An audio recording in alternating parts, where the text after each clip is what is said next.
ज्या बांगलादेशला 16 डिसेंबर 1971 साली भारतानं स्वातंत्र्य मिळवून दिलं, तोच बांगलादेश भारताविरुद्ध आंदोलन करतोय. बांगलादेश जन्मदात्या बापालाच विसरला की काय, असे प्रश्न विचारले जात आहेत. नेमकं हे प्रकरण आहे तरी काय? बांगलादेशात घडतंय तरी काय? त्याचे भारतावर आरोप आहेत तरी काय? पुढच्या मिनिटात सगळं काही सांगते. त्याचं झालं असं की गेल्या वर्षी 2024 मध्ये बांगलादेशात मोठे सरकार विरोधी आंदोलन झालं. या आंदोलनामुळे तत्कालीन पंतप्रधान शेख हसीना यांनी भारतात आश्रय घेतला.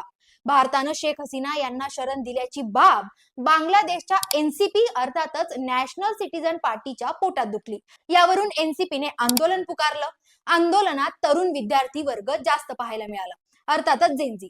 याच विद्यार्थी वर्गाला संबोधित करणारा महत्वाचा चेहरा म्हणजे शरीफ उस्मान हादी. शरीफ उस्मान हादी हा प्रमुख विद्यार्थी नेता आणि सरकार विरोधी आंदोलनाचा महत्वाचा चेहरा होता. सोबतच विद्यार्थी वर्गाचा तो आवडता कार्यकर्ता सुद्धा होता. यांनी भारताविरोधात अनेकदा गरळ ओतली. भारताचे नकाशे बदलण्यापासून ते भारताच्या 7 सिस्टर्स राज्यांना तोडण्यापर्यंतची भाषा यांनी आपल्या भाषणातून केली आहे. याच शरीफ उस्मान हादीवर 12 डिसेंबरला आंदोलन दरम्यान अज्ञातांकडून गोळीबार करण्यात आला आणि यामध्ये त्याचा मृत्यू झाला. आता यावर बांगलादेशचा आरोप असा आहे की हादीची हत्या भारतानेच घडवून आणली आणि मारेकरी भारतात पसार झाले, असंही त्यांचं म्हणणं आहे. पण खुद्द बांगलादेशी पोलिसांना तसा कुठलाच पुरावा मिळाला नाहीये. तिथल्या तपास यंत्रणांना तशी कुठलीच गोष्ट आढळली सुद्धा नाही. म्हणजे कारण नसताना यात भारताचं नाव घेतलं जातंय.